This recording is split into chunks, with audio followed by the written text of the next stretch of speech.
Hello friends, welcome to brilliant study classes. हम पढ़ रहे थे संविधान और ये लेक्चर नंबर 20 है। तो इस क्लास में आज हम संविधान में ये पढ़ने वाले हैं कि जो आपके राज्यसभा और लोकसभा होती है, यानी कि संसद में, पार्लियामेंट में बिल कैसे पास होते हैं, यानी कोई भी बिल बनाया जाता है तो उसे कैसे पास किया जाता है, इसके बारे में हम डिस्कस करेंगे। और संविधान में इसके बारे में किस में दिया है, किस आर्टिकल में दिया है, इसके बारे में हम डिस्कस करने वाले हैं। बिल कोई विधायी प्रक्रिया होती है, एक प्रोसीजर होता है जिसे हम बोलते हैं लेजिस्लेटिव प्रोसीजर। लेजिस्लेटिव प्रोसीजर में बिल पास होते हैं, जैसे कोई टैक्स बढ़ाना है या फिर टैक्स कम करना है, या फिर कोई मनी बिल है। मनी बिल क्या होता है, इसको कैसे पास करते हैं, इसके बारे में हम समझेंगे। ठीक है, तो चलिए क्लास को स्टार्ट करते हैं। तो आर्टिकल नंबर 107 से हम स्टार्ट करेंगे। तो आर्टिकल नंबर 107 क्या कहता है कि provision as to introduce and passing of bill, यानी कि आर्टिकल नंबर 107 ये कहता है कि प्रोविजन क्या क्या प्रावधान है किसी भी बिल को इंट्रोड्यूस करने का, संसद में परिचय कराने का बिल है क्या, और पास करने का क्या प्रोसेस है। ये आर्टिकल नंबर 107 में बताया गया है, अनुच्छेद 107 में। ठीक है, तो बिल को हिंदी में बोलते हैं विधेयक। क्या बोलते हैं? विधेयक। तो इसके बारे में बताया गया है। क्या बताया गया है? जो मनी बिल होते हैं या फिर कोई और बिल होते हैं के संबंध में अनुच्छेद 109 और अनुच्छेद 117 के उपबंध के अधीन रहते हुए कोई विधेयक संसद के किसी भी सदन में आरंभ हो सकेगा। अनुच्छेद 107 ये कहता है, आर्टिकल नंबर 107 ये कहता है कि अगर कोई बिल है, चाहे वो मनी बिल हो, चाहे वित्त बिल हो, वो किसी भी संसद में स्टार्ट हो सकता है, चाहे वो लोकसभा में आप स्टार्ट करें या फिर राज्यसभा में स्टार्ट करें पास करने के लिए, इंट्रोड्यूस करने के लिए। पहले इंट्रोड्यूस करेंगे कि बिल है क्या, उसके बाद पास करने का जो प्रोसेस है, चाहे वो किसी भी सदन में स्टार्ट हो सकता है। ठीक है, आर्टिकल नंबर 107 ये कहता है। और क्या कहता है? हाँ, संसद के सदनों द्वारा तब तक पारित नहीं किया समझा जाएगा जब तक संशोधन के बिना या केवल ऐसे संशोधन सहित जिन पर दोनों सदन सहमत हो गए हैं उस पर दोनों सदन सहमत नहीं हो जाते। कहना मतलब है बिल पास तब तक नहीं माना जाएगा जब तक बिल पर दोनों सदन अपना सहमति नहीं दिखा देते हैं। ठीक है, यानी कि राज्यसभा और लोकसभा दोनों सदन जब तक सहमति नहीं बताएंगे तब तक बिल पास नहीं समझा जाएगा। आर्टिकल नंबर 107 ये कहता है। आगे क्या है? संसद में लंबित विधेयक सदनों के सत्रावसान के कारण व्यवगत नहीं होगा। राज्यसभा में लंबित विधेयक जिसको लोकसभा ने पारित नहीं किया है, लोकसभा के विघटन पर व्यवगत नहीं होगा। ठीक है, ये चीज में बताया गया है।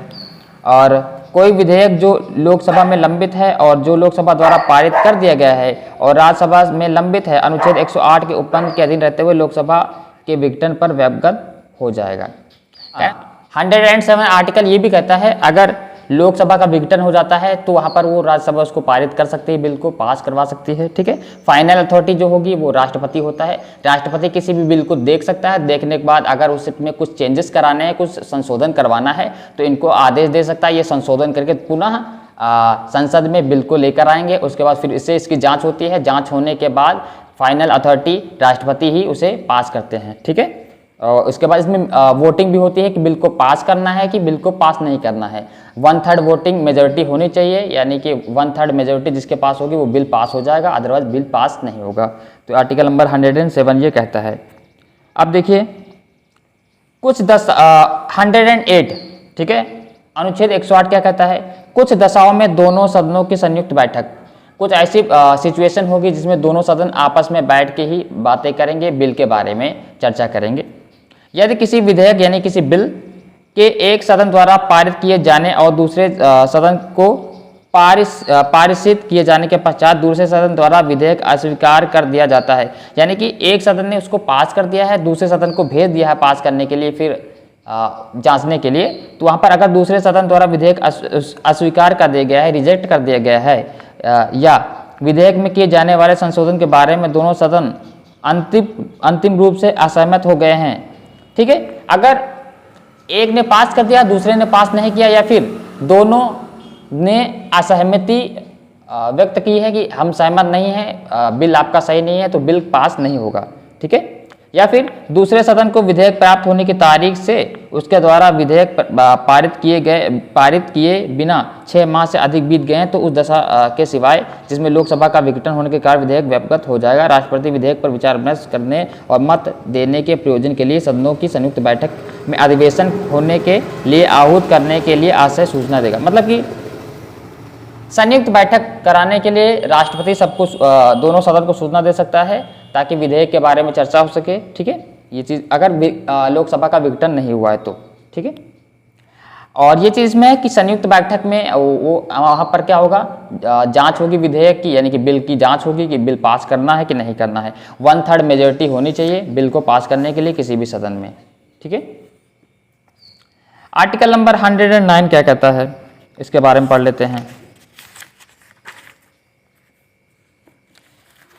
हाँ, आर्टिकल नंबर 109, आर्टिकल नंबर 109 में ये बताया गया कि मनी बिल के बारे में। ठीक है, मनी बिल के बारे में बताया गया कि मनी बिल को पास करने के लिए क्या स्पेशल प्रोसीजर होता है। ठीक है, मनी बिल यानी धन विधेयक। तो धन विधेयक राज्यसभा में पूरा स्थापित नहीं किया जाएगा। ठीक है, money bill shall not be introduce in the council of states. Money bill को राज्यसभा में कभी भी इंट्रोड्यूस नहीं किया जाता है। मनी बिल हमेशा लोकसभा में ही इंट्रोड्यूस किया जाता है, परिचय दिया जाता है। ठीक है, और धन विधेयक लोकसभा द्वारा पारित किए जाने के पश्चात राज्यसभा को उसकी सिफारिश के लिए पारित किया जाएगा और राज्यसभा विधेयक की प्राप्ति की तारीख के 14 दिन की अवधि के भीतर विधेयक को अपनी सिफारिश सहित लोकसभा को लौटा देगी। यानी कि आर्टिकल नंबर 109 ये कहता है कि जो मनी बिल होते हैं, धन विधेयक होते हैं, मनी बिल यानी कि जैसे टैक्स से रिलेटेड, राइट, टैक्स बढ़ाना है, जैसे कि रोड टैक्स बढ़ाना है या फिर किसी बात पर टैक्स बढ़ाना है, तो उस टाइप के बिल होते हैं। टैक्स कम करना है या फिर टैक्स बढ़ाना है। ठीक है, जैसे कि ट्रैफिक रूल का टैक्स बढ़ाना है। ठीक है, ड्राइविंग लाइसेंस अगर किसी के पास नहीं होता, टैक्स बढ़ाना या कम करना है, तो ये हमारे होते हैं मनी बिल। ठीक है, धन विधेयक। इसमें ये आर्टिकल नंबर 109 ये कहता है कि लोकसभा में ही सिर्फ मनी बिल इंट्रोड्यूस होगा, राज्यसभा में इंट्रोड्यूस नहीं होगा, लोकसभा में इंट्रोड्यूस होगा। अगर लोकसभा उसको 1/3 मेजोरिटी के साथ पास कर देती है तब लोकसभा उस बिल को राज्यसभा को भेजेगी और राज्यसभा 14 दिन के अंदर ही वो अपना जवाब भेजेगी कि वो इससे सहमत है कि नहीं सहमत है। ठीक है, ये चीज बताया गया इसमें।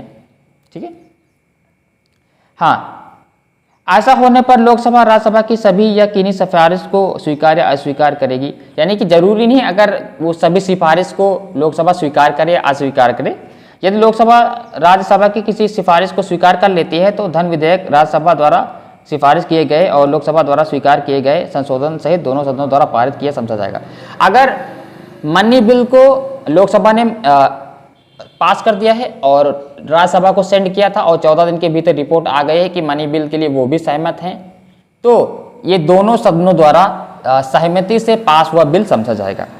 ठीक है, यदि लोकसभा राज्यसभा के किसी भी सिफारिश को स्वीकार नहीं करती है तो विधेयक राज्यसभा द्वारा सिफारिश किए गए किसी संशोधन के बिना दोनों सदनों द्वारा उस रूप में पारित किया गया समझा जाएगा जिसमें वह लोकसभा द्वारा पारित किया गया था। ठीक है, इसमें क्या बताया, राज्यसभा किसी भी सिफारिश को स्वीकार नहीं करती है। यानी कि लोकसभा जैसे कि राज्यसभा में कुछ सिफारिश को स्वीकार नहीं करती है, कुछ को करती है, तो भी दोनों सदनों द्वारा पारित किया समझा जाएगा। यदि लोकसभा द्वारा पारित और राज्यसभा को उसकी सिफारिश के लिए पारित धन विधेयक उक्त 14 दिन की अवधि के भीतर लोकसभा को नहीं लौटाया जाता है तो उक्त अवधि की समाप्ति पर वह दोनों सदनों द्वारा उस रूप में पारित किया समझा जाएगा।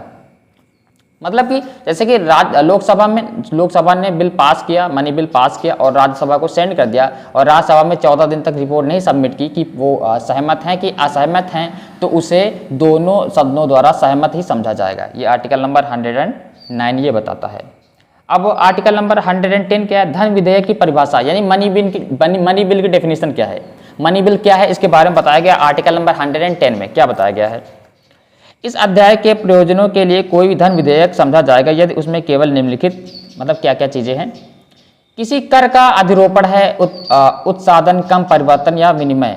ठीक है, यानी कि मनी बिल उसको समझा जाएगा जिसमें टैक्स के बारे में बात हो रही हो, यानी कि पैसे, मनी के बारे में। मनी बिल यानी फाइनेंशियल के बारे में।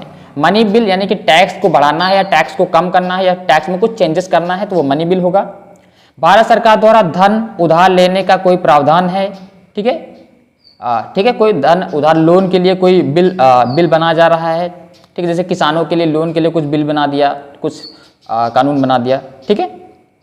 तो इस टाइप के जो बिल होते हैं जिसमें मनी होती है, फाइनेंस होता है, उन्हें मनी बिल बोलते हैं। ये आर्टिकल नंबर 110 में बताया गया है। अब विधेयकों की अनुमति के बारे में, यानी कि 111 में इसमें बताया गया है विधेयक यानी कि जो बिल होते हैं उनकी अनुमति क्या है। जब कोई विधेयक संसद के दोनों सदन द्वारा पारित किया गया है तब वह राष्ट्रपति के समक्ष प्रस्तुत किया जाएगा। यानी कि अगर बिल राज्यसभा लोकसभा ने पास कर दिया है, राज्यसभा ने भी पास कर दिया है, तो उस बिल को राष्ट्रपति के समक्ष रखा जाएगा। आर्टिकल नंबर 111 में बताया गया है, ठीक है। राष्ट्रपति घोषित करेगा कि वह धन विधेयक पर अनुमति देता है या अनुमति रोक लेता है। फाइनल अथॉरिटी राष्ट्रपति की होती है कि उसे पास करना है कि नहीं करना है। अगर राष्ट्रपति को उसमें कुछ चेंजेस करवाने हैं तो वो चेंजेस के लिए उनको आदेश दे देता है कि लोकसभा या राज्यसभा को वहां पर चेंजेस करके पुनः उस पर चेंजेस करके पूरा प्रोसेस करके दोबारा मेरे पास लेकर आइए। ये राष्ट्रपति के पास अथॉरिटी होती है कि वो दोबारा उसकी जांच करवा सकता है। उसके बाद फाइनल अथॉरिटी हमारे राष्ट्रपति की ही होती है। ये आर्टिकल नंबर 111 बताया गया है। तो इस क्लास में हमने बिल के बारे में डिस्कस किया है कि बिल कैसे पास होता है, मनी बिल कैसे पास होता है। अगर क्लास आपको अच्छी लगी हो तो लाइक कीजिए, चैनल को सब्सक्राइब कीजिए। मिलते हैं नेक्स्ट क्लास में। Thank you class.